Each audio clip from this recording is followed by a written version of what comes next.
زندگی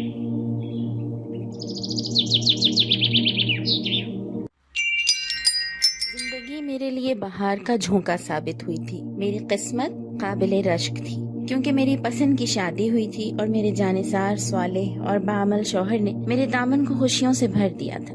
میرے رب نے مجھے فرما بردار اور دیندار بچوں کی صورت میں وہ خزانہ عطا کیا تھا جس پر میں جتنا بھی ناز کرتی کم تھا.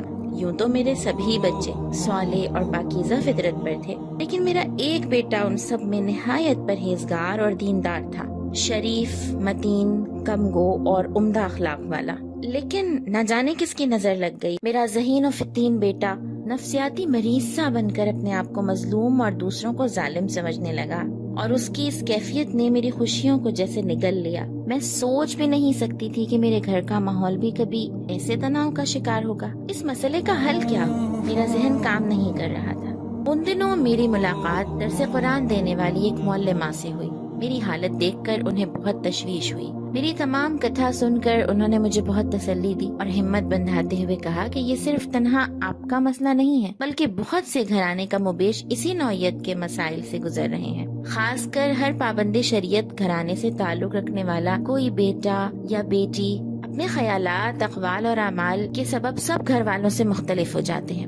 زیادہ تر ان بچے بچیوں کی عمریں لڑکپن اور نوجوانی کے سنگم پر ہوتی ہیں، اور عین اس عنفوان شباب پر انہیں نہیں کا لفظ اپنے وجود میں دھماکہ خیز مادے کی مانند لگتا ہے، کیونکہ یہ اپنی نوجوانی کی عمر میں اپنے اندر غیر معمولی آزادی کا ادراک کرنے لگ جاتے ہیں. معلمہ نے مجھے سمجھاتے ہوئے انبیاء علیہ السلام کی مثال دی کہ حضرت ابراہیم، حضرت یوسف، اصحاب کہف اور اصحاب الاخدود سب نوجوان ہی تھے، لیکن ان کی نہیں باطل نظام کے بالمقابل تھی. ان کی نہیں حریت کا علم بلند کرنے کے لیے تھی.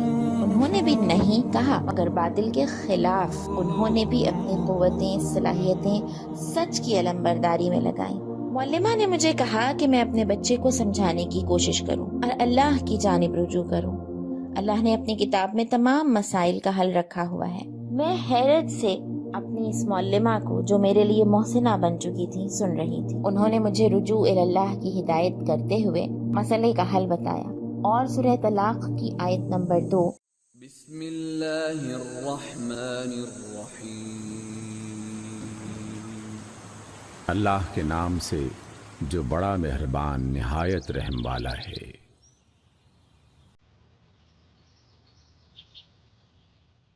سورۃ الطلاق. فَإِذَا بَلَغْنَ أَجَلَهُنَّ، پھر جب وہ اپنی عدت کی مدت کے خاتمے پر پہنچیں تو یا انہیں بھلے طریقے سے اپنے نکاح میں روک رکھو یا بھلے طریقے سے ان سے جدا ہو جاؤ، اور 2 ایسے آدمیوں کو گواہ بنا لو جو تم میں سے صاحب عدل ہوں، اور گواہی ٹھیک ٹھیک اللہ کے لیے ادا کرو.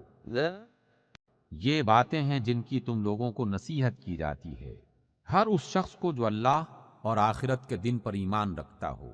جو کوئی اللہ سے ڈرتے ہوئے کام کرے گا، اللہ اس کے لیے مشکلات سے نکلنے کا کوئی راستہ پیدا کر دے گا. اس آیت پر عمل کرنے کی تلقین کی کہ اتنی مشکلات میں جبکہ انسان بے بس ہو جائے اور ہر جانب سے راستہ مسدود ہو جائے تو وہ خوف خدا یعنی تقوی اختیار کر لے.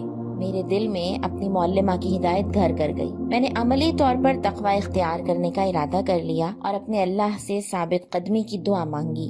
پہلے میری سوچ کا محور میرا بیٹا اور اس کے اقوال و اعمال ہی رہتے تھے، لیکن اس آیت کے مسلسل ورد کے بعد میری سوچوں نے رخ بدل لیا. میں نے اپنے تمام امور اور معاملات کو تقوی کے سانچے میں ڈالنے کے لیے عملی اقدامات کرنے شروع کر دیے. سب سے پہلے میں نے نماز تہجد ادا کرنی شروع کی.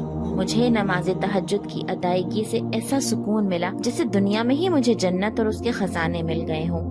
میں نے فجر کی نماز میں طویل قرأت کرنے کا ارادہ کیا اور قرآن کریم کی صورتیں حفظ کرنا شروع کر دیں.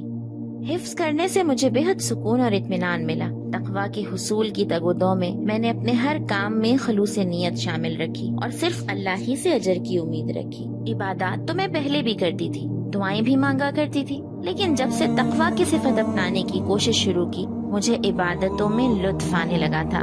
میں نے قرآن اور حدیث کی روشنی میں اپنے کیے کو بھی جانچنا شروع کر دیا تھا اور اپنی سہیلیوں، رشتہ داروں سے اپنے معاملات اور تعلقات پر بھی نظر ثانی کروا تھا. جب سے میں نے وَمَن يَتَّقِ اللَّهَ يَجْعَل لَّهُ مَخْرَجًا مستقل پڑھنا شروع کیا تھا، مجھے تقلیدی ایمان، وراثتی ایمان اور شعوری اور حقیقی ایمان کا فرق واضح ہو گیا تھا، اور وہ لمحہ میرے لیے خوشی کا وہ لمحہ ثابت ہوا جب کئی سال کے صبر، برداشت اور اعمال کی درستی کے ساتھ دربار الہی میں کی جانے والی میری دعائیں رنگ لائیں۔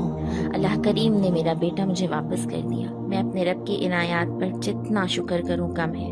صرف ایک آیت پر عمل سے میرا بے راہ رو بیٹا ہدایت پر آ گیا۔ قرآن جو بابرکت ہے، اگر اس کی آیات کے احکام و نواہی پر عمل کیا جائے تو رب کریم کی جانب سے برکات و سعادات ہمیں اس طرح ملتی ہیں جیسے مجھے عطا ہوئی۔